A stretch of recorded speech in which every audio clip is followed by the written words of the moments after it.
El dinero no es solo un medio de intercambio, es poder, control y libertad. Quien lo domina, tiene la capacidad de decidir, de moverse, de construir y de elegir. Quien carece de él, queda expuesto, vulnerable y atrapado en dinámicas que pueden parecer invisibles, pero que pesan como cadenas. El abuso financiero es una de las formas más destructivas de sometimiento porque no deja marcas en la piel, no genera pruebas tangibles y rara vez se reconoce a tiempo. Sin embargo, sus efectos son devastadores. Roba la dignidad, la autoestima, la independencia y, en última instancia, la vida misma. En sociedades donde hablar de dinero es todavía un tabú, el abuso financiero se esconde bajo máscaras de cuidado, protección o amor. Se presenta disfrazado de frases como yo me encargo de todo, no necesitas preocuparte, yo decido porque gano más o tú no entiendes de números. La víctima, atrapada en una red de manipulación económica, se acostumbra poco a poco a depender, a callar y a aceptar que no tiene control sobre su propio destino. Lo peor es que muchas veces ni siquiera lo identifica como abuso, lo interpreta como una dinámica normal, como parte de su rol, como algo inevitable. El silencio, en este contexto, se convierte en el aliado del abusador. Cada día que pasa sin cuestionar, cada decisión económica tomada por otros, cada recurso retenido o negado, fortalece el ciclo de dominación. El precio de callar es altísimo: ansiedad constante, sensación de invalidez, pérdida de la identidad personal y, en muchos casos, la imposibilidad real de escapar. Sin dinero, no hay movimiento. Sin autonomía, no hay libertad. Sin independencia económica, no hay vida propia. Este libro no pretende maquillar verdades ni suavizar realidades. Aquí se desnuda el poder destructivo del abuso financiero, se exponen sus mecanismos más comunes y se confrontan las excusas que lo sostienen. Se hablará de deudas usadas como cadenas, de privaciones calculadas para someter, de chantajes que atan, de humillaciones encubiertas y de una violencia que no golpea con los puños, pero que deja cicatrices mucho más profundas. Se mostrará cómo el dinero, cuando se convierte en herramienta de manipulación, destruye familias, perpetúa dependencias y deja generaciones enteras atrapadas en un ciclo de sumisión. Sin embargo, este no es un libro escrito para la resignación. Es un llamado urgente a abrir los ojos, a reconocer las señales, a ponerle nombre a lo que muchas veces se niega. Es un mapa para comprender cómo funciona la dominación económica y, sobre todo, una invitación a romper el silencio que sostiene al abusador. Porque el silencio protege al opresor, mientras que la voz y la acción devuelven la vida a la víctima. Cada capítulo que encontrarás aquí ha sido diseñado para desmenuzar los distintos rostros del abuso financiero, desde los más sutiles, como la manipulación disfrazada de protección, hasta los más crueles, como el aislamiento total o la negación de lo básico.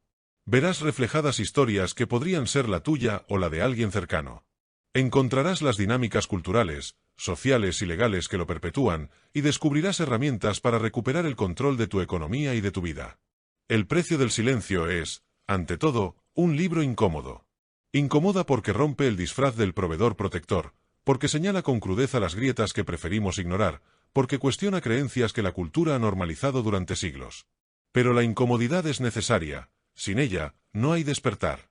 Y solo cuando despertamos podemos recuperar lo que nos pertenece: la autonomía, la capacidad de decidir, la libertad de elegir cómo queremos vivir.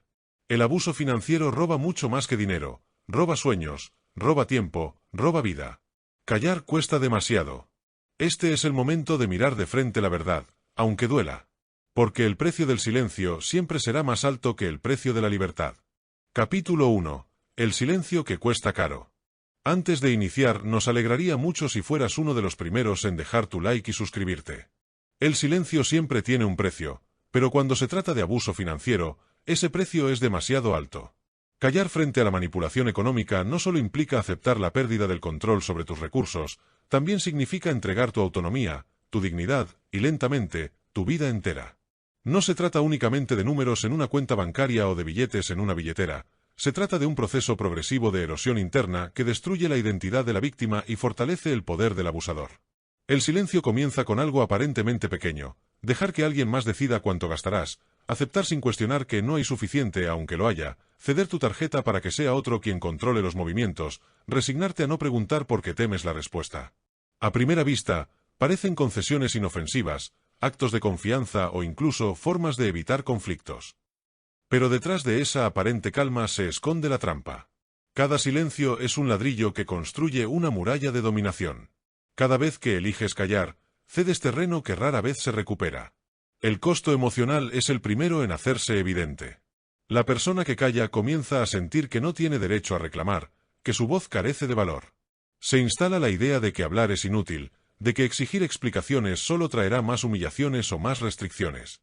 El miedo al conflicto se convierte en una cárcel mental, y con el tiempo, esa prisión se transforma en una normalidad peligrosa.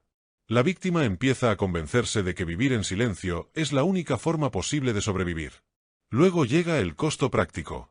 Callar significa aceptar limitaciones impuestas, no poder comprar lo básico sin permiso, no tener acceso libre a tu propio dinero, depender para cada decisión cotidiana. Ese silencio convierte a la víctima en alguien infantilizado, que debe pedir, esperar y aceptar lo que el otro determine. Y lo más grave es que este escenario, repetido día tras día, destruye la capacidad de tomar decisiones, de planear, de imaginar un futuro distinto. Cuando te prohíben decidir, terminas olvidando cómo hacerlo. Pero quizá el precio más alto del silencio es la pérdida de la identidad. Una persona que calla ante el abuso financiero termina interiorizando la idea de que no merece independencia, de que no tiene capacidad para manejar sus finanzas, de que necesita ser controlada. La voz interna del abusador se instala en su mente hasta convertirse en su propia voz. Y cuando llegas a ese punto, el abuso ya no necesita vigilancia externa. Eres tú mismo quien se limita, quien se censura, quien se convence de que no puede. El abusador lo sabe. El silencio es su mayor aliado. Porque mientras no hables, él sigue construyendo el relato a su favor, que lo hace por tu bien, que sin él no sobrevivirías, que no tienes capacidad para manejar dinero, que él es el responsable y tú solo dependes. Y cada día que pasa sin romper ese silencio, esas mentiras se convierten en verdades aparentes. Así, el control se perpetúa. Romper el silencio es doloroso. Implica reconocer que has sido víctima, aceptar que la relación de poder estaba desequilibrada, enfrentarte al miedo de no tener un sostén económico en el corto plazo. Pero callar es todavía más costoso. Porque callar significa perpetuar la esclavitud, normalizar la humillación, sostener con tu silencio la estructura que te oprime. El silencio que cuesta caro no solo destruye tu presente, también hipotecará tu futuro. Con cada día que callas, pierdes oportunidades, años de libertad, la posibilidad de crecer, de aprender a manejar tus recursos, de construir un camino propio. El abusador te roba dinero, sí, pero lo que realmente te roba es tiempo. Y el tiempo, a diferencia del dinero, no se recupera jamás. El precio del silencio no se mide en billetes, se mide en sueños que nunca viviste, en decisiones que nunca tomaste, en años que entregaste sin darte cuenta. Se mide en la sensación de vacío cuando descubres que tu vida nunca fue tuya, sino una prolongación del control de otro. Callar es más cómodo que confrontar, pero es un lujo demasiado caro. Y cuando finalmente despiertas, descubres que el costo de tu silencio no fue solo la pérdida de dinero, sino la pérdida de ti mismo. Capítulo 2. Cuando el dinero se convierte en cadena. La esclavitud nunca desapareció, simplemente cambió de rostro. En el pasado, las cadenas eran de hierro y visibles, hoy son de papel moneda, de tarjetas de crédito y de cuentas bancarias controladas por otro. La dependencia económica es una de las formas más sofisticadas y normalizadas de sometimiento moderno, porque se disfraza de amor, de protección o de roles sociales establecidos. Y lo más perverso es que la mayoría de quienes están atrapados en ella ni siquiera la identifican como esclavitud. Cuando el dinero se convierte en cadena, ya no eres dueño de tus decisiones. Cada paso depende de la aprobación de quien controla los recursos. No puedes salir sin permiso, no puedes comprar sin justificación, no puedes elegir tu propio destino. Aunque aparentemente vives en libertad, en realidad eres prisionero de una jaula invisible. El abusador económico lo sabe y lo aprovecha. Mientras controle tu acceso al dinero, controla tu tiempo, tus movimientos y hasta tu dignidad. La dependencia financiera comienza con pequeños acuerdos que parecen inofensivos. Yo pago todo, tú no te preocupes, deja que yo maneje el dinero porque entiendo mejor de números, tú encárgate de la casa y yo de las finanzas. Palabras que parecen protectoras se convierten en el inicio de una dinámica de dominación. Lo que empieza como un acto de confianza se transforma en una rendición de poder. Porque quien controla el dinero, controla la vida del otro. El problema de esta esclavitud moderna es que es invisible y aceptada socialmente. Durante siglos, la cultura ha reforzado la idea de que está bien depender económicamente de alguien, que eso es normal o incluso deseable. Se aplaude al proveedor absoluto, al hombre fuerte que sostiene la casa, mientras se infantiliza a quien no tiene ingresos, reduciéndolo a una posición de obediencia. Lo que pocos ven es que esa dependencia puede convertirse en el arma perfecta para silenciar, someter y manipular. La víctima, atrapada en esta dinámica, empieza a vivir bajo una lógica de permisos. Permiso para comprar, permiso para salir, permiso para existir. Pierde autonomía, pero también pierde autoestima, porque el abusador no solo controla el dinero, también construye un discurso constante que refuerza la idea de incapacidad. Tú no sabes manejar dinero, si te dejo, no podrías sobrevivir, no aportas nada, yo soy el que mantiene todo. Estas frases, repetidas una y otra vez, terminan por convertirse en una verdad interiorizada. La cadena no solo es económica, también es psicológica. Lo más cruel de esta esclavitud es que no necesita grilletes ni candados. La víctima puede tener ropa, comida, incluso lujos, pero carece de lo más importante, la posibilidad de decidir por sí misma. Puede tener comodidades materiales, pero no tiene libertad.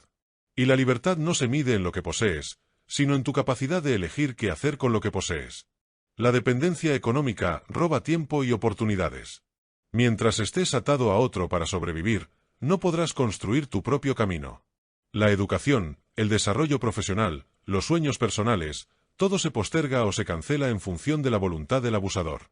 La vida entera queda suspendida, como si la víctima estuviera congelada en una espera interminable. Pero lo verdaderamente devastador es que esta forma de esclavitud se transmite de generación en generación. Los hijos que crecen viendo la dependencia como algo normal, repiten el patrón en sus propias vidas. Las hijas que observan a una madre sometida creen que eso es lo natural. Los hijos que ven a un padre controlador piensan que así debe ser. De esta forma, la cadena no solo aprisiona a una persona, sino que se hereda como una condena silenciosa. Romper esta cadena no es fácil.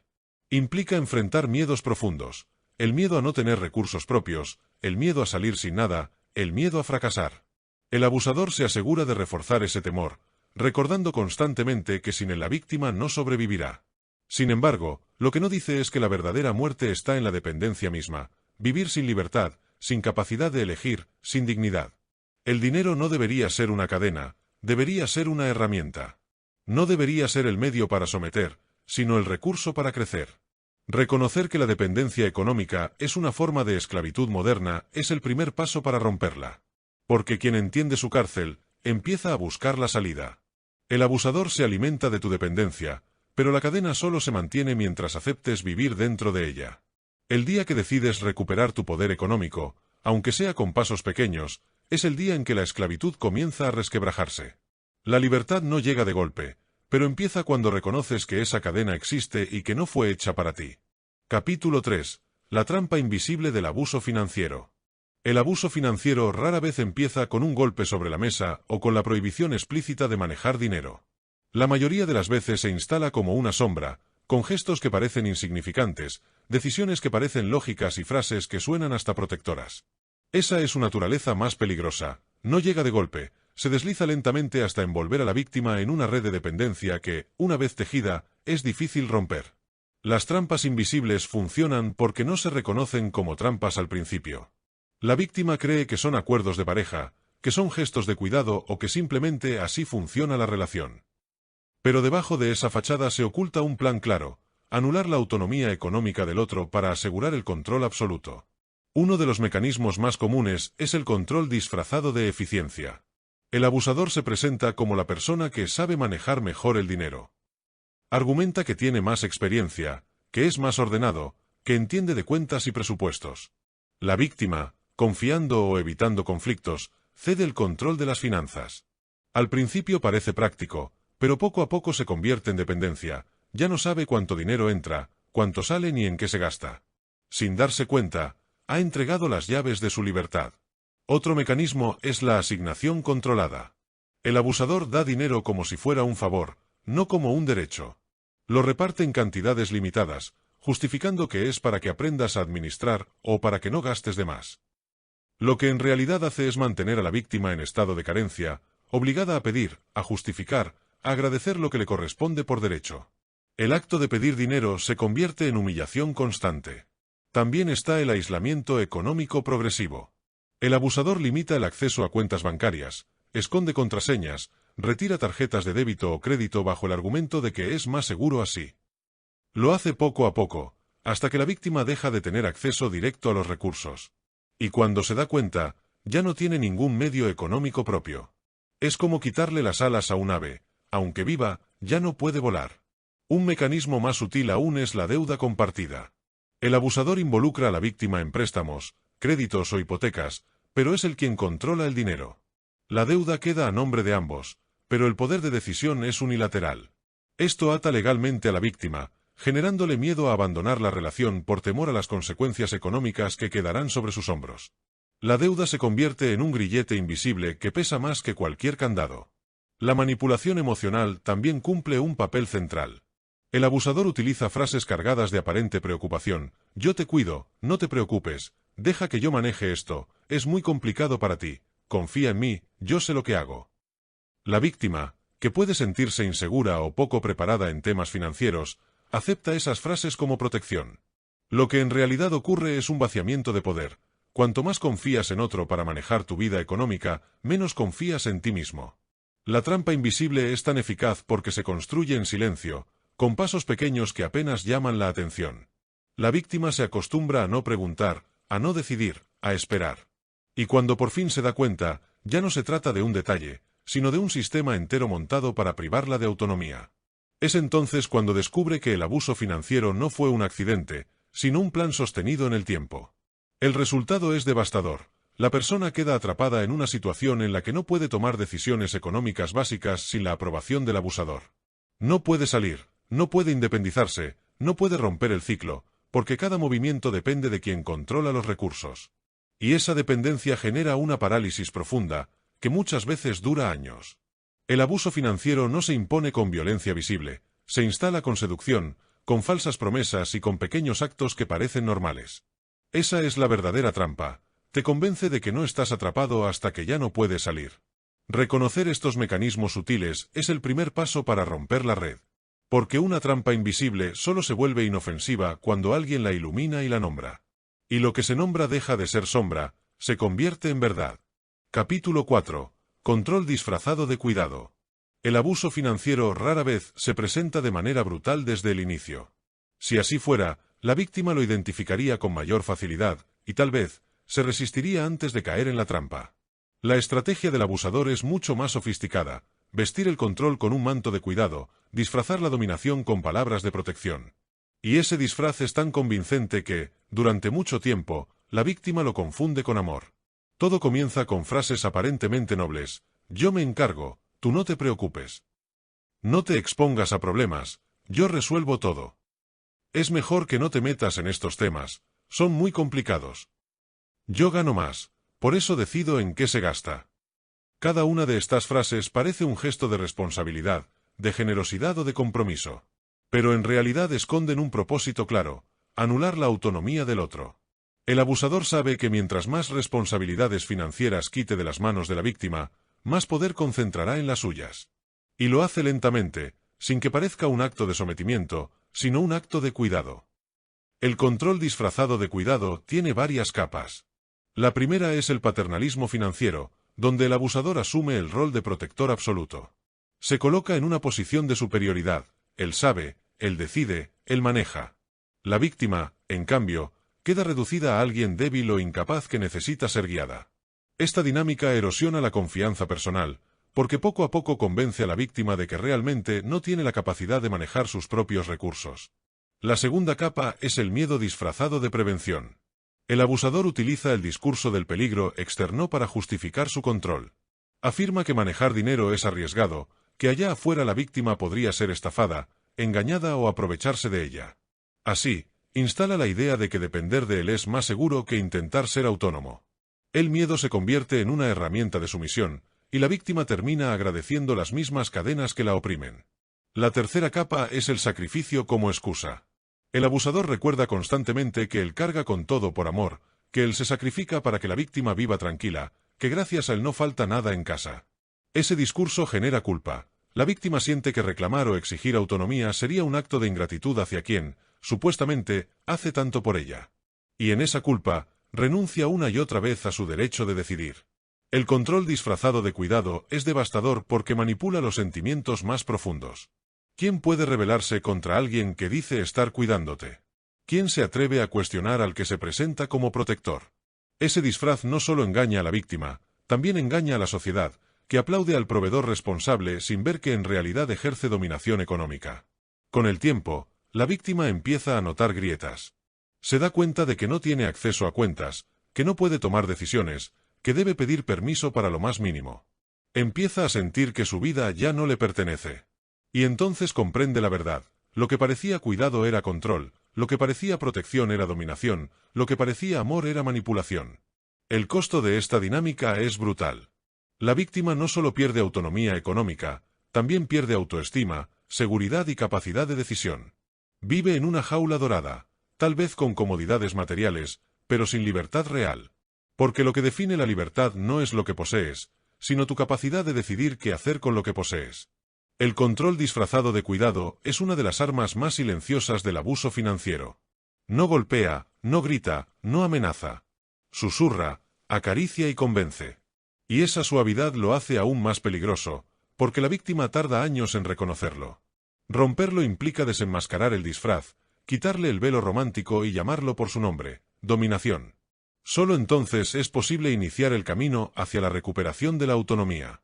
Porque el cuidado verdadero nunca encadena, y el amor auténtico jamás necesita controlar. Capítulo 5. El poder detrás de la manipulación económica.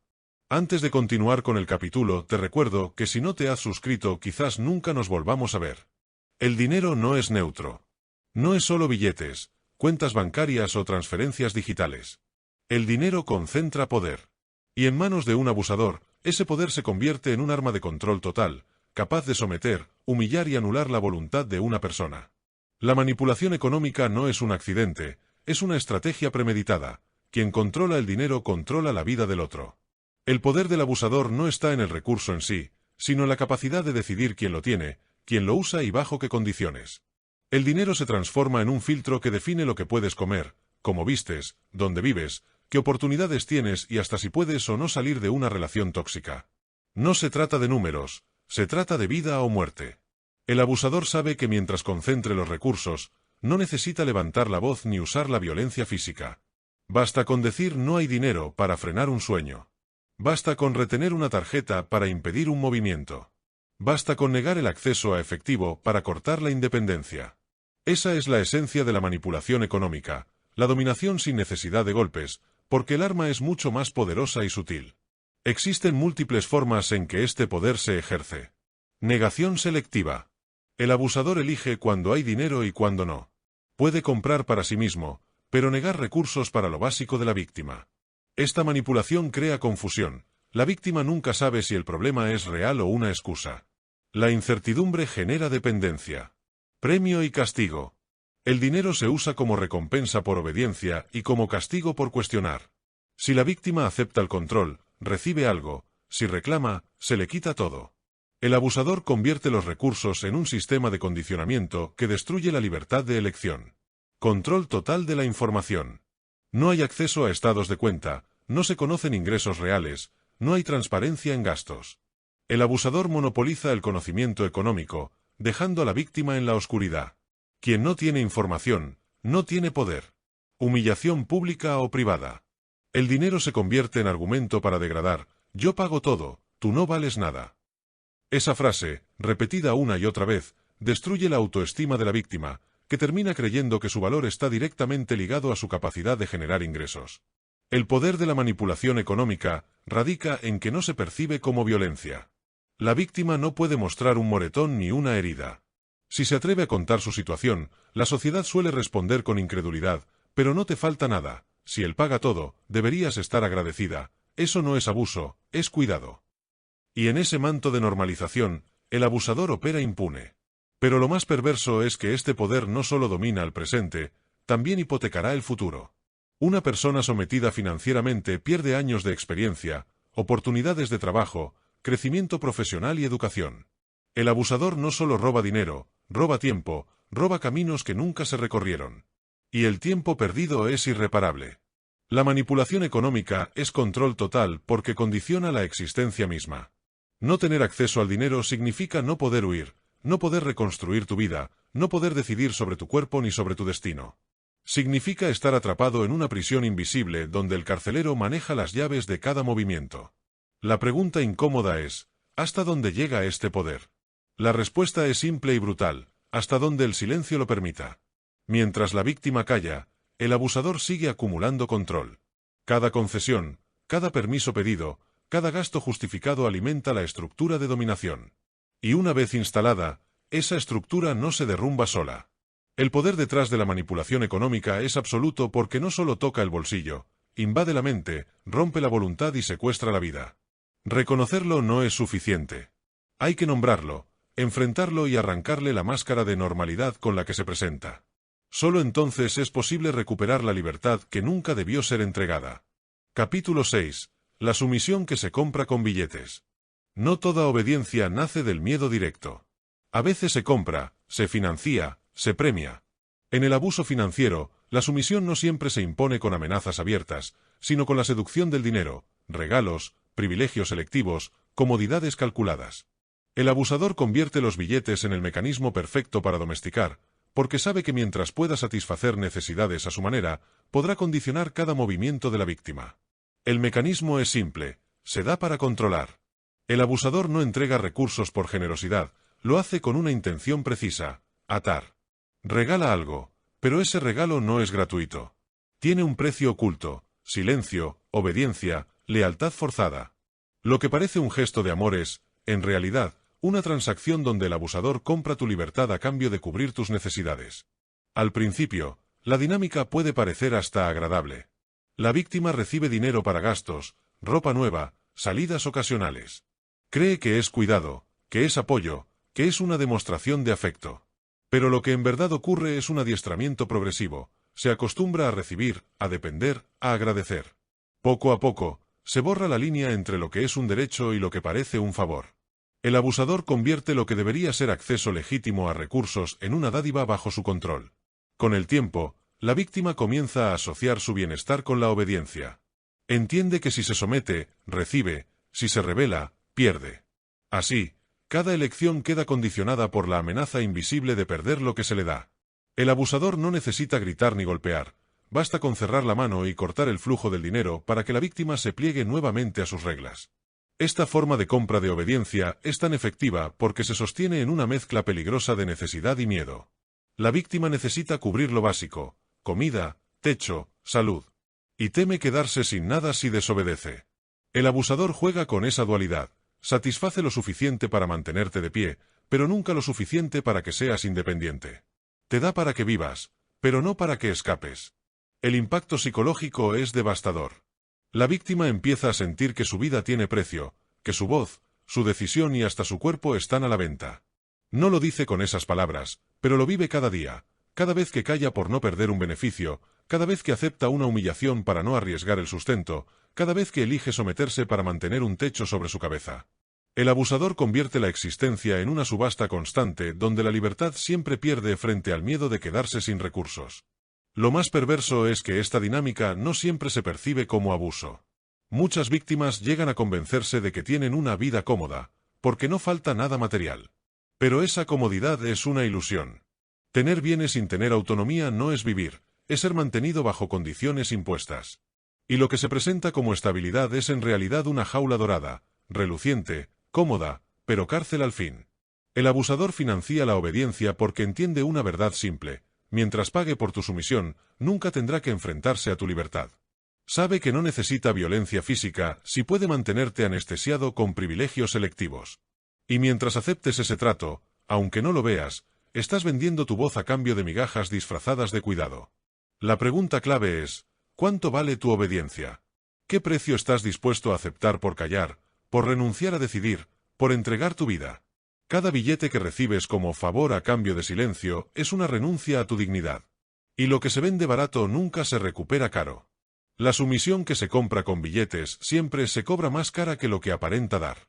Porque no solo entregas tu presente, también hipotecas tu futuro. Lo que pierdes no son cosas, es tu libertad. Capítulo 7. La deuda como herramienta de dominación. La deuda es, en apariencia, un instrumento neutro, un medio para acceder a lo que no se tiene en el momento, con la promesa de pagarlo después. En manos sanas, puede ser una herramienta para crecer, invertir o resolver necesidades urgentes. Pero en manos de un abusador, La deuda deja de ser una transacción financiera y se convierte en una cadena invisible que ata, restringe y sofoca. La deuda, cuando es usada como arma de control, no busca construir, busca aprisionar. El mecanismo es perverso porque se viste de ayuda. El abusador propone un crédito para que no te falte nada, ofrece un préstamo para que tengas libertad, o asume deudas conjuntas para estar más unidos. Lo que parece una muestra de apoyo o compromiso es, en realidad, el inicio de una trampa calculada. Desde ese momento, la víctima queda anclada a un sistema en el que cada pago, cada firma y cada obligación compartida son recordatorios de que su vida ya no le pertenece del todo. Existen múltiples formas en que la deuda se convierte en una herramienta de dominación. Deuda directa. El abusador presta dinero a la víctima, aparentemente como un favor. Pero ese favor se convierte en un recordatorio constante de dependencia. Me debes, gracias a mí tienes esto, sin mí no habrías logrado nada. El dinero prestado deja de ser recurso y pasa a ser una cadena psicológica que ata con culpa y obligación. Deuda compartida. El abusador convence a la víctima de firmar créditos conjuntos, hipotecas, préstamos, tarjetas. A simple vista, parece un paso lógico en una relación. Pero en la práctica significa que si la víctima decide escapar, no podrá hacerlo sin arrastrar consigo un peso financiero que la aplastará durante años. Es la cárcel perfecta, legal, aceptada, disfrazada de compromiso. Deuda impuesta. En muchos casos, el abusador utiliza directamente el nombre de la víctima para endeudarla, a veces sin que lo sepa. Abre tarjetas, solicita créditos o acumula facturas en su nombre. Cuando la víctima descubre la magnitud del problema, ya está atrapada en un laberinto legal y financiero del que salir parece imposible. La deuda funciona como una cadena porque tiene un poder que pocas cosas poseen. Compromete no solo el presente, sino también el futuro. Cada cuota a pagar es tiempo hipotecado, es libertad perdida, es la garantía de que la víctima seguirá atada, aunque intente rebelarse. El abusador lo sabe y juega con ello. No puedes dejarme, todo está a tu nombre. ¿A dónde vas a ir con estas deudas encima? Sin mí no podrás pagarlo. La deuda se convierte así en un grillete moderno, aceptado por la sociedad y blindado por contratos legales. El efecto psicológico es brutal. La víctima deja de pensar en escape porque el costo parece insoportable. Siente que su vida está hipotecada, que su libertad es inalcanzable. El miedo a arruinarse, a perderlo todo, a ser perseguida por bancos o juicios, la paraliza. El abusador no necesita encadenar físicamente, la deuda lo hace por él. Lo más peligroso es que, desde fuera, nadie lo cuestiona. La deuda se percibe como algo normal, todos la tienen, todos la cargan. Esa normalización protege al abusador. Nadie se detiene a preguntar si esa deuda fue impuesta, si fue usada como arma, si es en realidad una trampa para mantener sometida a la víctima. Es un abuso invisible, pero tan destructivo como cualquier golpe. El precio de esta dominación no se mide solo en dinero, sino en tiempo, en oportunidades, en sueños. Cada año que una persona pasa pagando una deuda que nunca eligió es un año de vida robado. Y lo que es peor, el abusador asegura su poder porque sabe que, mientras la víctima tenga cuentas que pagar, no tendrá la fuerza para cortar definitivamente el vínculo. La deuda es la prisión más rentable para un abusador. No necesita barrotes, solo contratos. No necesita amenazas, solo cuotas. No necesita cadenas de hierro, porque ya tiene cadenas de intereses. El resultado final es siempre el mismo. La deuda te ata no a un banco, sino a quien la usó como arma. No importa si los papeles dicen que le debes a una institución, en realidad tu dependencia es hacia el abusador que creó esa situación. Él no necesita recordártelo todos los días. Basta con que abras un extracto bancario para que entiendas que escapar cuesta más de lo que tienes. Por eso, la deuda en este contexto no es un instrumento financiero, es esclavitud moderna. Una esclavitud legalizada, avalada por firmas y sellos, pero esclavitud al fin. Y mientras sigas atrapado en ella, tu vida nunca será completamente tuya. Capítulo 8. El precio emocional de no tener control. No tener control sobre el propio dinero no es un detalle menor ni un simple problema administrativo. Es una herida abierta que carcome lentamente la mente, la autoestima y el sentido de dignidad. Cuando el poder sobre los recursos está en manos de otro, la víctima deja de ser sujeto de decisiones y se convierte en objeto de administración. Su vida ya no le pertenece, y el precio emocional de esa pérdida es devastador. El primer impacto aparece en forma de ansiedad constante. La persona vive bajo un estado de tensión permanente. Cada gasto se convierte en una negociación, cada necesidad en una súplica, cada deseo en un conflicto. No hay certeza de si podrá cubrir lo básico, si será juzgada por pedir, o si será castigada por querer autonomía. La ansiedad no es solo económica, es existencial. La víctima no se pregunta únicamente ¿tendré dinero para esto?, sino ¿tengo derecho a existir sin pedir permiso? El segundo efecto es el miedo. Un miedo que se infiltra en todos los rincones de la vida. Miedo a hablar, miedo a gastar, miedo a equivocarse, miedo a desagradar al abusador que controla las finanzas. Este miedo paraliza, bloquea la iniciativa y convierte a la víctima en alguien incapaz de imaginar una vida diferente. Lo peor es que el miedo no se limita al presente, se proyecta al futuro. ¿Qué pasará si el abusador la abandona?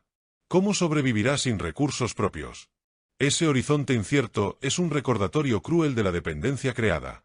La consecuencia más profunda, sin embargo, es la pérdida de identidad.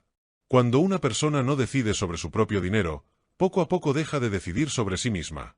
Su voz se apaga, su criterio se debilita, su valor personal se reduce al rol que el abusador le permite tener. La víctima empieza a creer que no es capaz de manejar nada, que no tiene habilidades, que no merece autonomía. Su identidad, antes construida sobre sueños, pasiones y elecciones, se reduce ahora a obedecer, callar y sobrevivir. Este proceso no ocurre de un día para otro. Es un desgaste lento, un goteo silencioso que destruye desde dentro. Al principio, la víctima puede justificarlo, él sabe manejar mejor el dinero, ella tiene más experiencia, es por el bien de la familia. Pero cada justificación va erosionando la noción de sí misma hasta que un día descubre que ya no recuerda quién era antes de ceder todo el control. El abuso financiero, en este punto, deja de ser solo un ataque económico, es un ataque a la esencia de la persona. Las consecuencias psicológicas son profundas. Trastornos de ansiedad y ataques de pánico. Sentimientos permanentes de insuficiencia y vergüenza. Aislamiento social por no tener recursos para decidir libremente. Depresión al sentir que la vida está atrapada en un ciclo sin salida. Lo que el abusador logra con esta dinámica no es solo controlar el bolsillo, sino moldear la mente de la víctima hasta que ésta misma renuncie a su derecho a ser libre. El mensaje subliminal es claro: sin mí, no existes. Y cuando alguien cree eso, ya no hace falta gritarle, encerrarle o golpearle, basta con mantenerle sin acceso al dinero para que se disuelva en silencio.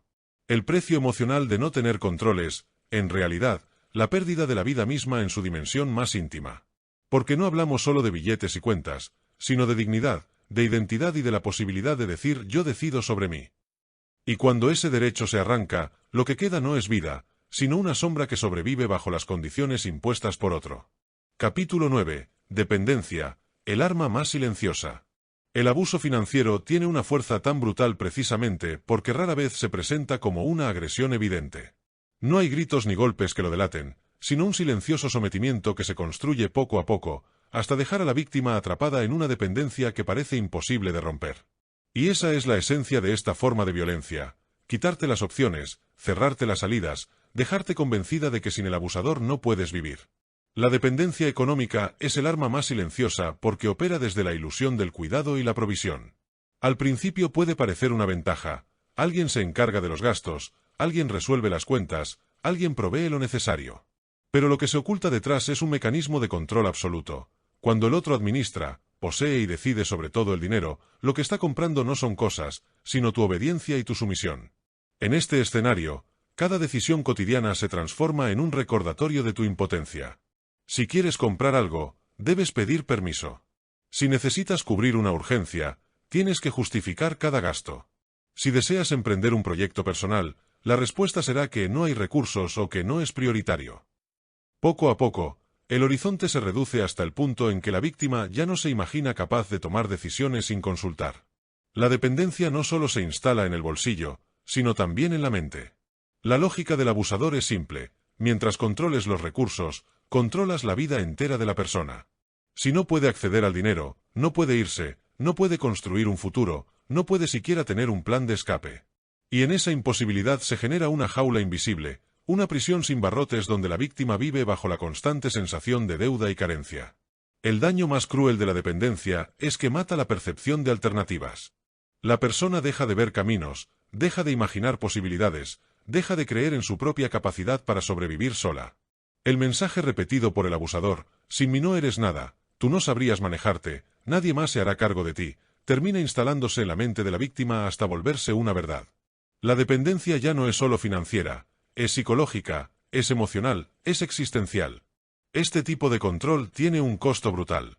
La pérdida de libertad personal. Cada paso está condicionado al permiso del otro. La pérdida de seguridad emocional. Vivir con miedo a disgustar al proveedor. La pérdida de sueños. No hay espacio para proyectos propios porque no existen recursos para sostenerlos. La pérdida de voz.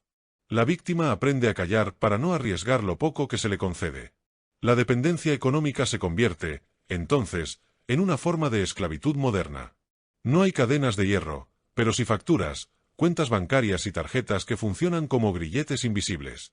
No hay guardias en la puerta, pero sí la certeza de que no hay dinero para cruzarla. Y en ese círculo cerrado, la vida de la víctima se reduce a sobrevivir bajo el dominio de quien maneja los recursos. No tener opciones no es casualidad, es un plan calculado.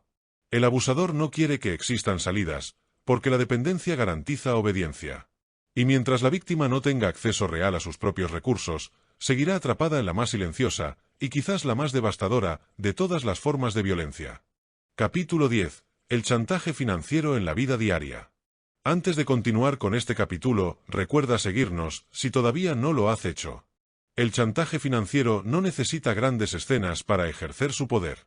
No siempre se grita ni se hace explícito, pero se filtra en lo cotidiano, en esas frases aparentemente inocentes que cargan una amenaza velada: si no haces lo que digo, no te doy dinero; si me contradices, no pagaré tus cosas; recuerda que todo lo que tienes lo pago yo.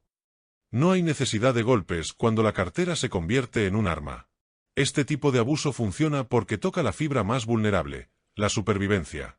El dinero es el medio para cubrir lo básico: comida, techo, ropa, salud, y quien lo controla sabe que al restringirlo o condicionarlo, tiene en sus manos la vida misma de la otra persona. El chantaje financiero convierte las necesidades básicas en moneda de obediencia. En la vida diaria, esto se traduce en un clima de amenaza permanente. La víctima aprende a medir cada palabra y cada acción por el temor a perder acceso al dinero. Sabe que una discusión puede significar quedarse sin recursos, que un desacuerdo puede costar una factura sin pagar, que un acto de rebeldía puede dejarla sin transporte, sin medicinas, sin alimentos. Así, el chantaje no solo disciplina, coloniza la mente, porque obliga a pensar todo desde el miedo. El abusador instala la lógica del control con pequeños gestos. Retener dinero hasta que la víctima cumpla una orden. Negar gastos esenciales como castigo. Amenazar con dejarla sin nada si se atreve a tomar distancia. Condicionar cada gasto a la obediencia y sumisión. Lo perverso del chantaje financiero es que se normaliza. Llega un punto en que la víctima empieza a creer que pedir permiso para cada gasto es lo natural, que suplicar dinero es parte de la relación, que el silencio es el precio de tener cubiertas las necesidades básicas. El abuso deja de sentirse como una agresión externa y se convierte en la rutina diaria.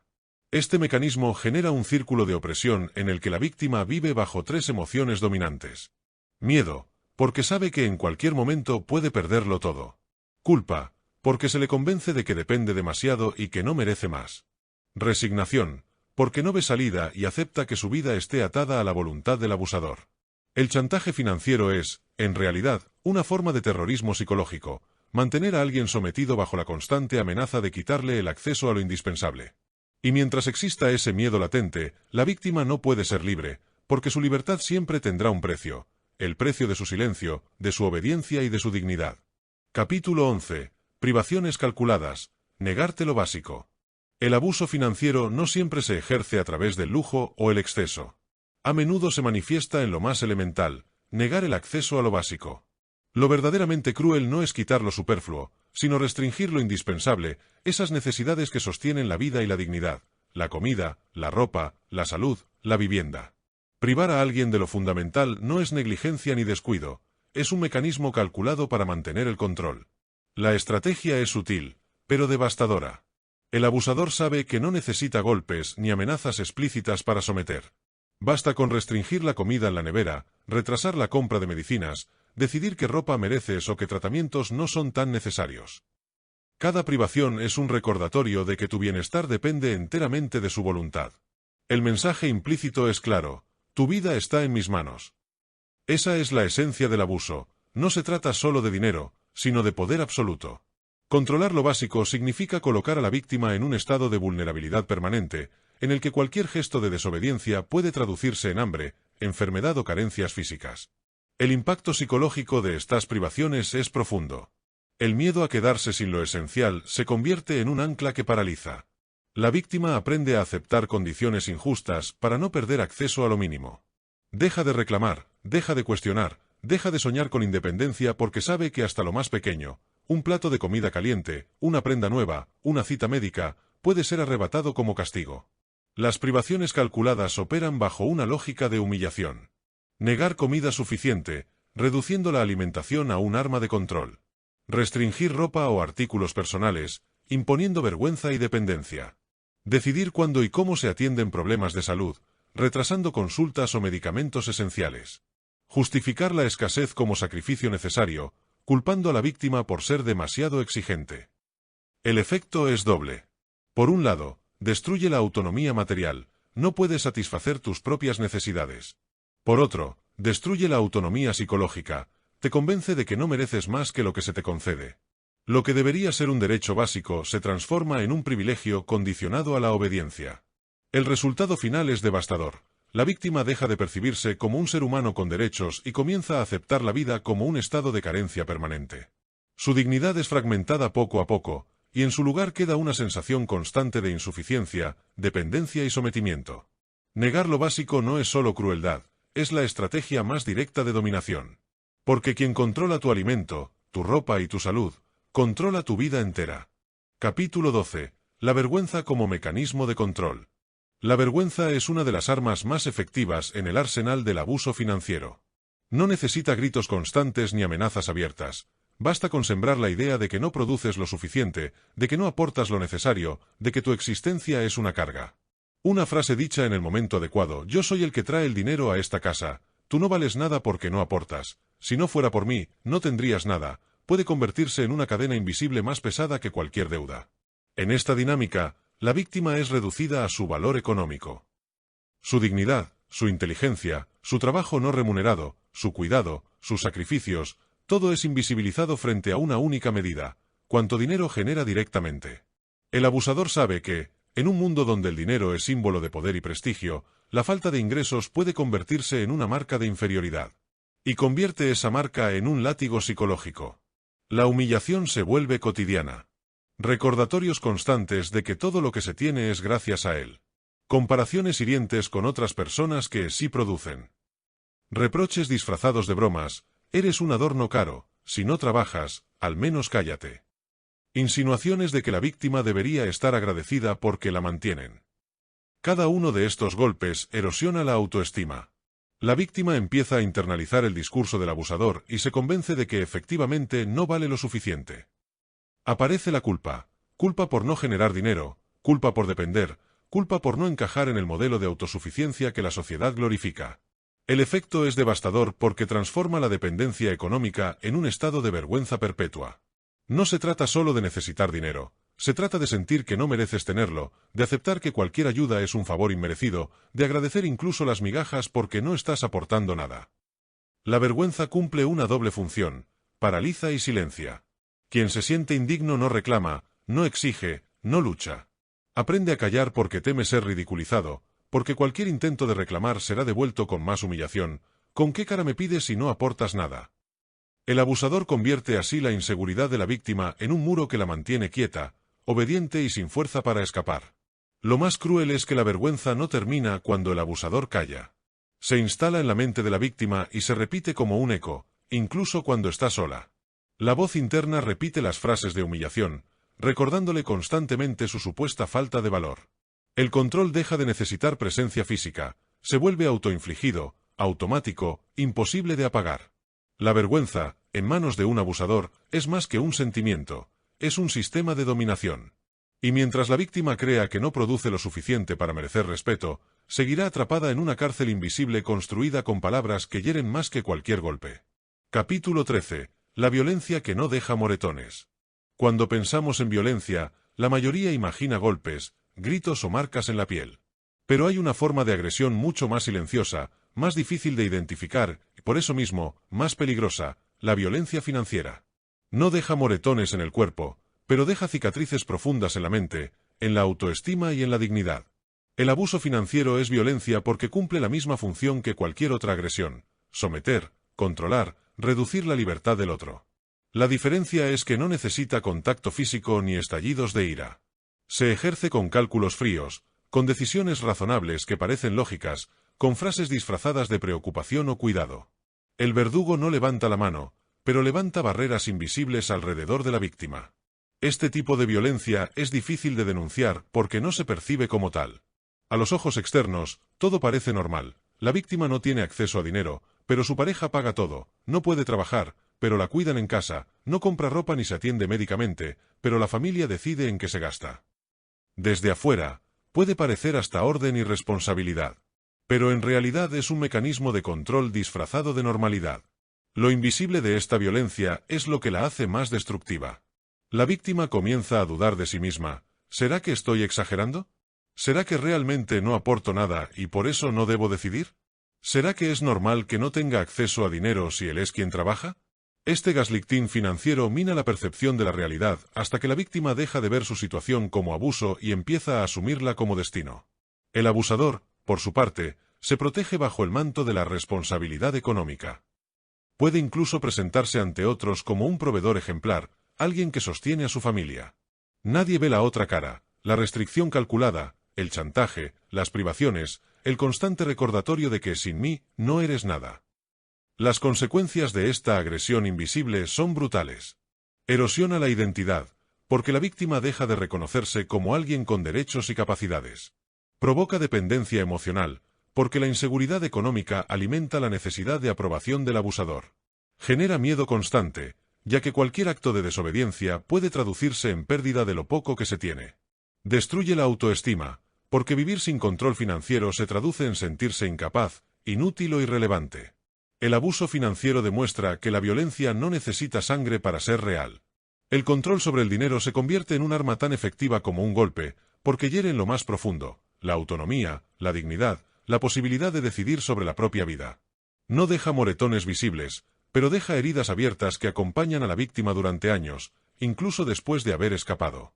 Heridas que no cicatrizan con reposo ni medicinas, porque no están en la piel, están en el alma. El mayor peligro de esta violencia es su invisibilidad. Porque mientras la sociedad siga pensando que la violencia solo existe cuando hay golpes, miles de personas seguirán atrapadas en cárceles financieras sin barrotes, callando su dolor porque no parece tan grave. Pero lo es. El abuso financiero es violencia. Y aunque no deje marcas en la piel, destruye vidas enteras desde adentro. Capítulo 14. Los signos que no quieres ver. El abuso financiero rara vez comienza con un golpe sobre la mesa o con un control total inmediato. Su avance es gradual, casi imperceptible, como el agua que gotea lentamente hasta corroer la piedra. Lo más peligroso es que muchas de las señales están frente a los ojos de la víctima, pero el miedo, la dependencia o la esperanza de que va a cambiar hacen que esas señales sean ignoradas. La negación se convierte en la aliada perfecta del abusador. Estos son algunos de los signos más comunes de manipulación económica que no siempre se quieren ver. Acceso restringido al dinero. No tener una cuenta propia, no saber cuánto dinero entra realmente en el hogar o depender de permisos para gastar, incluso en necesidades básicas, es un signo claro de control. Revisión constante de gastos. Cuando cada compra, por mínima que sea, debe justificarse o es criticada, no se trata de organización, sino de fiscalización. El objetivo es instalar miedo a gastar. Negación de autonomía laboral. Impedir que trabajes. Desalentarte con frases como no hace falta que trabajes o tu lugar está en la casa puede sonar protector, pero es un mecanismo para mantenerte atado. Uso del dinero como premio o castigo. Dar dinero solo cuando se obedece o negarlo como sanción es una de las formas más crueles de manipulación. El dinero se transforma en un arma para condicionar comportamientos. Endeudamiento impuesto, que te hagan firmar préstamos, tarjetas o créditos que no controlas es una manera de atarte legal y financieramente, dejándote atrapado en compromisos que no decidiste. Privaciones disfrazadas de responsabilidad, no permitirte acceso a ropa, comida o salud bajo el argumento de no alcanza mientras el abusador sí gasta en sí mismo, revela una clara manipulación encubierta. Minimizar tu aporte. Si trabajas pero te dicen que no es suficiente, o si tu esfuerzo en el hogar es considerado irrelevante, es una táctica para humillarte y desvalorizar lo que realmente haces. Aislamiento económico. Impedir que tengas tarjetas, que manejes efectivo o que te informes sobre las finanzas familiares no es protección, es una estrategia para mantenerte en la oscuridad. Estos indicadores, aunque claros, son fáciles de ignorar cuando la relación está atravesada por amor, miedo o dependencia. La víctima muchas veces se repite frases como, es que es más organizado que yo, solo se preocupa por nuestro futuro, yo no soy bueno con el dinero. Esa justificación constante es lo que permite que el abuso se afiance y se normalice. El verdadero problema es que, al no querer ver estos signos, la víctima entrega poco a poco su autonomía. Cuando finalmente abre los ojos, ya no se trata de pequeños detalles, sino de una estructura de control consolidada donde la libertad parece inalcanzable. Reconocer los indicadores es el primer paso para romper la manipulación. Nombrarlos, aceptar que existen y entender que no son cuidado ni protección, sino dominación, abre la posibilidad de tomar decisiones distintas. La negación protege al abusador, la conciencia protege a la víctima. El silencio hace que los signos pasen desapercibidos. Pero abrir los ojos, aunque duela, es el único camino para empezar a recuperar la vida. Capítulo 15. El círculo vicioso del miedo y el dinero. Si no te has suscrito, este es el mejor momento. Me anima a darte este contenido en formato audiolibro. El abuso financiero no se sostiene solo por el control del dinero. Su verdadero poder está en la combinación de dos fuerzas que se retroalimentan, el miedo y la dependencia económica. Juntos forman un círculo vicioso del que resulta casi imposible escapar, porque cada intento de salida parece reforzar aún más las cadenas. Por un lado está el miedo, miedo a no sobrevivir sin el apoyo económico del abusador, miedo a la pobreza, miedo al juicio social, miedo a cargar con deudas que no se pueden pagar, miedo a perder el hogar, miedo a que los hijos sufran. Este miedo no es abstracto, es real y tangible, porque quien depende económicamente sabe que, al romper la relación, puede enfrentarse a la incertidumbre total. Por el otro lado está el dinero, la herramienta que se presenta como salvación pero que, en realidad, es el ancla. El abusador entrega lo mínimo necesario para mantener la dependencia, pero nunca lo suficiente para permitir independencia real. Es un cálculo frío, dar lo justo para que la víctima no se rebele, pero no tanto como para que pueda escapar. Así nace el círculo vicioso. La víctima calla y obedece por miedo a quedarse sin dinero. El abusador refuerza ese miedo negando recursos cuando quiere imponer autoridad. El dinero se convierte en el recordatorio constante de que no hay salida sin él. Y el miedo se multiplica, porque cada intento de independencia es castigado con más carencias. Romper esta dinámica es extremadamente difícil porque la víctima empieza a creer que el miedo mismo es una justificación para quedarse. Se convence de que, aunque la relación sea abusiva, al menos hay seguridad material. El abusador se encarga de alimentar esa creencia con frases como, ¿a dónde vas a ir sin mí? Afuera te mueres de hambre, nadie más te va a mantener. Estas frases no son simples palabras, son programaciones que moldean la mente y convierten la dependencia en resignación. Lo más cruel es que el círculo vicioso no solo afecta el presente, sino también el futuro. La víctima pierde años, oportunidades, redes de apoyo y confianza en sí misma. El miedo al fracaso se instala con tal fuerza que incluso imaginar un camino alternativo parece imposible. El abusador no necesita encerrar a la víctima físicamente, ya está encerrada psicológicamente en la jaula del miedo y el dinero. Salir requiere un quiebre profundo, un momento de conciencia donde se reconoce que la aparente seguridad es en realidad esclavitud. Pero ese quiebre no siempre llega solo, muchas veces requiere apoyo externo, información, acompañamiento y, sobre todo, la capacidad de enfrentar la incertidumbre. Porque la verdad es dura pero liberadora, la dependencia económica nunca es seguridad, es control. El círculo vicioso del miedo y el dinero se rompe con un acto de valentía que desafía la lógica impuesta por el abusador.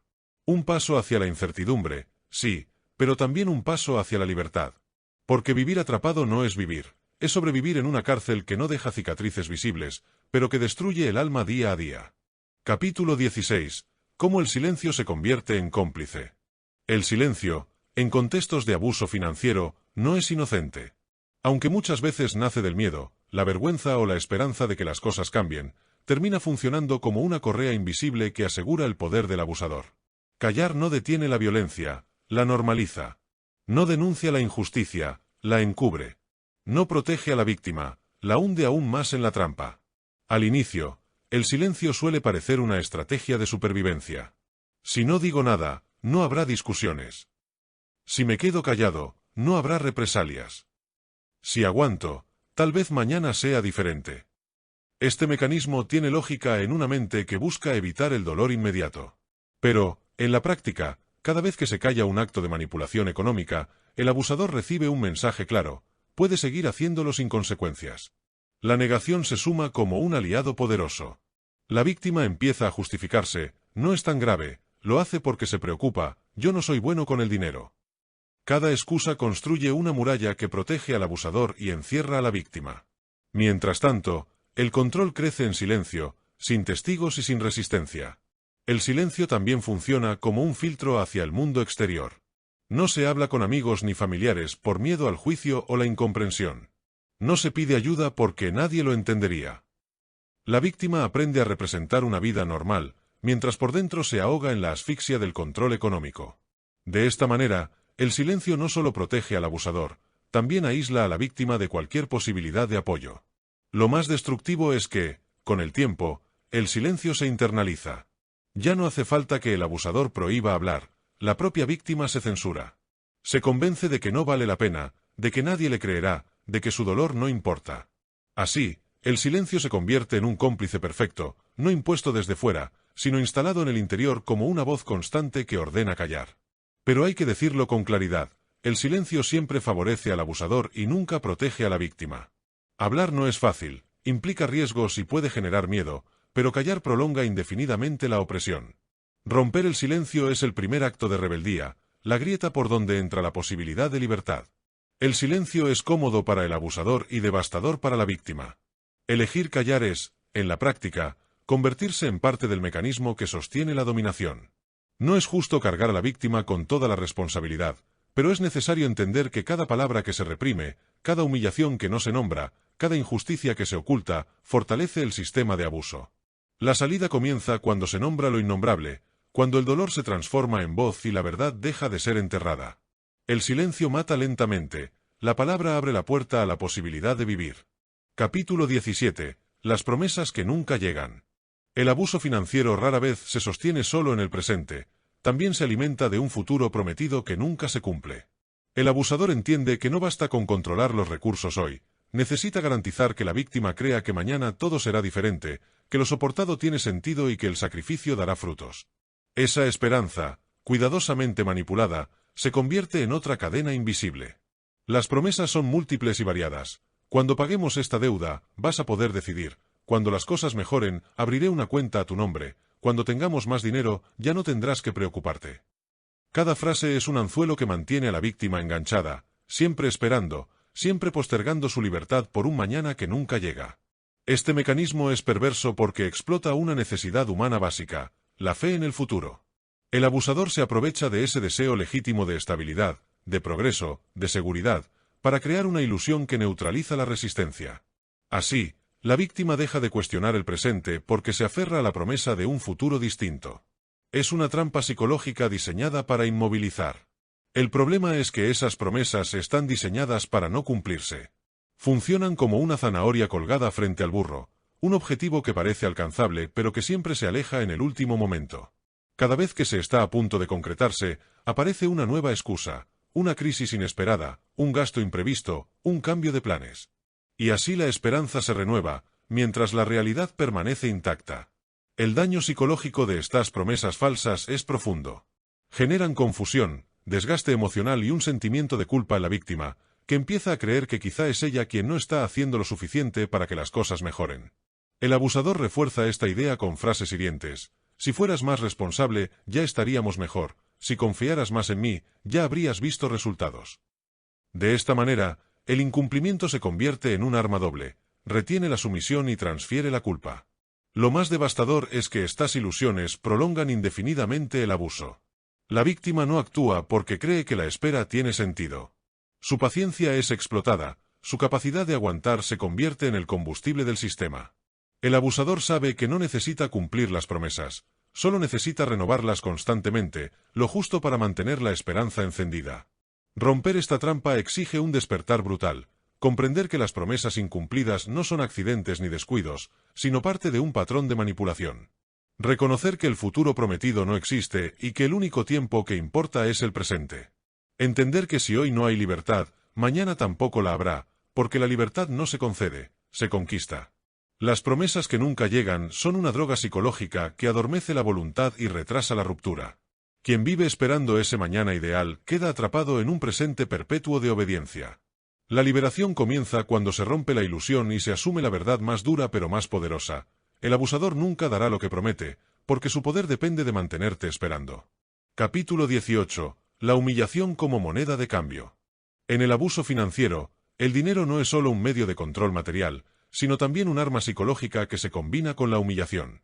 El abusador sabe que para mantener el dominio no basta con restringir recursos, debe atacar directamente la autoestima de la víctima. Y lo hace con un método calculado y cruel, degradar su valor personal hasta que la propia persona crea que no merece más de lo que recibe. La humillación es su moneda más rentable. Cada comentario hiriente, cada burla sobre la incapacidad de ganar lo suficiente o sobre la falta de ambición no son simples palabras al aire, son golpes dirigidos al corazón de la identidad. El abusador utiliza frases cargadas de desprecio como «¿Para qué opinas si ni aportas nada? No eres nadie sin mi dinero, o si no fuera por mí, estarías en la calle». Esas palabras erosionan lentamente la dignidad hasta dejarla en ruinas. Este mecanismo tiene un objetivo claro: crear una narrativa en la que la víctima siempre aparece como incapaz, inútil o dependiente. Al rebajarla constantemente, el abusador refuerza la idea de que su presencia es indispensable. De esa forma, la víctima no solo pierde el control económico, sino que empieza a cuestionar su propio valor humano. Lo que antes era una relación desigual se transforma en un escenario donde el abusador aparece como el salvador indispensable y la víctima como alguien carente de mérito. La humillación cumple una doble función. Por un lado, destruye la confianza interna de la víctima, impidiendo que vea salidas o alternativas. Por otro, eleva al abusador en una falsa posición de superioridad. Cuanto más pequeña se siente la víctima, más grande se siente el agresor. Es un juego perverso de suma cero. La autoestima de uno se convierte en la materia prima del poder del otro. Este proceso no ocurre de golpe, sino en dosis pequeñas y repetidas. Una broma despectiva en una reunión familiar, un reproche delante de los hijos, un gesto de burla cuando la víctima propone una idea. Cada acto de humillación funciona como un ladrillo que construye una muralla de inferioridad. Y cuando la víctima intenta rebelarse, ya lleva tanto tiempo internalizando esos mensajes que termina creyendo que no tiene la capacidad, ni la inteligencia, ni la fuerza para hacerlo. El impacto es devastador. La víctima comienza a censurarse sola, a anticipar la humillación y a evitar cualquier acción que pueda desencadenarla. Así, deja de tomar decisiones, de proponer alternativas, de reclamar lo justo. Su silencio no surge de la sumisión voluntaria, sino del miedo a ser nuevamente expuesta, ridiculizada, aplastada. En este contexto, la humillación no es un accidente, sino una estrategia central. El abusador sabe que mientras logre convencer a la víctima de que vale poco, tendrá garantizado su control. No importa cuánto sufra, porque el mensaje repetido una y otra vez es claro: sin mí, no eres nada. La salida de esta dinámica empieza con una comprensión radical. La humillación no describe tu valor, describe el poder del otro sobre ti. Lo que se presenta como un juicio objetivo sobre tus capacidades no es más que un arma psicológica diseñada para quebrarte. El verdadero valor no lo determina la voz del abusador, sino tu capacidad de reconocer esa manipulación y comenzar a reconstruir tu identidad al margen de él. Romper esta cadena exige rebelarse primero contra la narrativa impuesta. Entender que cada palabra de desprecio no es una verdad, sino un instrumento de dominación. Que el valor de tu vida no puede medirse en la moneda del dinero ni en las palabras de quien te degrada. La humillación es su moneda, sí, pero no tiene valor si dejas de aceptarla como forma de pago. Capítulo 19. El aislamiento financiado por el abusador. El abuso financiero no se limita a controlar tu dinero, tu trabajo o tus gastos. Su alcance es mucho más amplio y letal. Destruye tus puentes con el mundo exterior. Uno de los métodos más efectivos para asegurar que no escapes es financiar tu aislamiento, cortar poco a poco los lazos que te conectan con tu familia, amigos y comunidad, hasta dejarte sola frente a la autoridad del abusador. Lo que acabas de escuchar es solo la primera mitad del libro. Esta parte gratuita te da un vistazo, pero tu verdadero plan de acción y las estrategias que distinguen a los emprendedores exitosos del resto se encuentran en la segunda mitad. Cuando recibimos información completamente gratis, nuestro cerebro no le da la misma importancia y es menos probable que la pongamos en práctica. Por eso, esta mitad que queda tiene un valor real y transformador. Aquí están los puntos más importantes que realmente te darán una ventaja competitiva frente a los demás. Si te conformas con la mitad, obtendrás solo la mitad de los resultados. Pero si estás listo para el compromiso y quieres el éxito completo, es momento de invertir en tu futuro. El precio es muy bajo, más que un costo, es un símbolo de tu compromiso con tu propio crecimiento. Haz clic en el enlace que ves ahora mismo al final de la descripción de este vídeo y obtén la versión completa del libro en Amazon. Desbloquea el resto de tu camino hacia el éxito y toma ventaja mientras otros siguen estancados. Te espero en el capítulo siguiente, donde la acción realmente comienza. Haz clic en el enlace y nos vemos al otro lado. Déjame en los comentarios lo más importante que aprendiste de la primera parte. Recuerda suscribirte si no lo has hecho. Esa pequeña acción nos ayuda mucho y motiva a seguir compartiendo contenido de valor.